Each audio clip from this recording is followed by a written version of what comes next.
Hey guys, it's Ashley with 3R Sales and Service. We're going to go ahead and kind of show you how the Downstream soap injectors work. We get a lot of questions on these. So this particular pressure washer is just one of our standard portable 4,000 PSI 4 gallon a minute pressure washers. With the soap injector, we have it quick connected right in here. You can see here, this is actually the injector assembly itself. The injector part is right in the middle, and then we've got our two quick connects just so we can pop it right in the line here and then quick connect our high pressure hose on the other side of it. This is one of our rental pressure washers, so it's set up a little bit differently than some of the ones we sell off of the floor. We have a float tank on here, so our garden hose water goes in this side, and then our high pressure outlet is on this side. So I'll just pop this back in here. How a soap injector works is whenever you are using the pressure washer and you're pulling the trigger gun, you're typically using one of your high pressure nozzles. Well, as soon as you switch over to one of your low pressure nozzles, which looks similar to something like this, it's a brass body and it has a much larger hole in it versus one of the high pressure nozzles you can see are much smaller. So for whenever I first start up the system, we're going to have a yellow nozzle in it. That's going to show you the high pressure, and then you'll see me switch over to the black nozzle, and that's when you'll start to see, after a few seconds, the soap draw. Because what happens is there's your siphon hose here.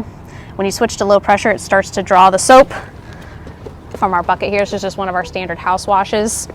It'll siphon it through here, and then it goes through our 50-foot of hose that we have attached, and then it'll come out through the wand. So it just takes a few seconds. You'll start to see the suds come out. I have one of our illuminator nozzle assemblies here. This is one of our more common house wash nozzles that we use.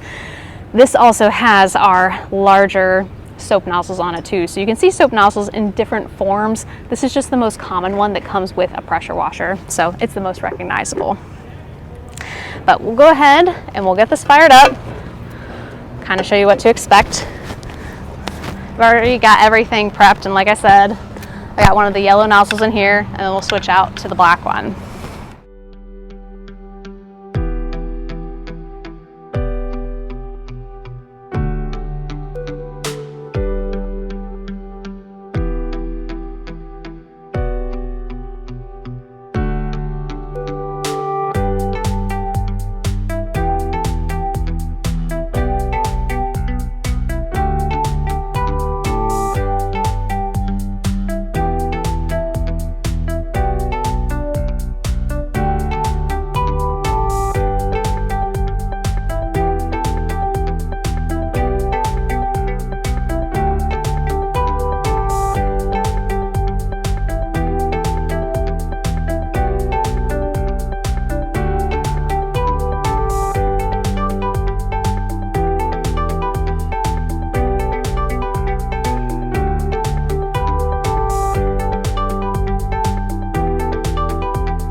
All right, so what I did there at the end is I always keep an extra bucket of water, even just a small bucket, on hand so that you can rinse out your soap injector whenever you're done using it or drawing soap. You don't have to do it every single time you're switching back and forth, but at the end of the job, you should rinse it out. That's just gonna make that injector last a lot longer, especially if you're using really corrosive detergents like bleach.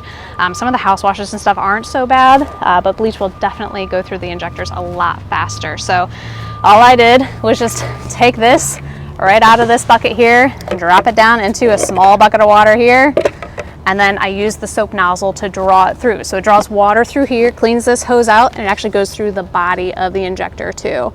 A lot of people think whenever you switch over to that high pressure nozzle, it'll automatically just rinse everything out, but it doesn't. It leaves all that chemical right here inside this part of the injector. So always just a good reason, a good way to rinse it out real quick just to make it last longer. Everybody wants those components to last as long as they can.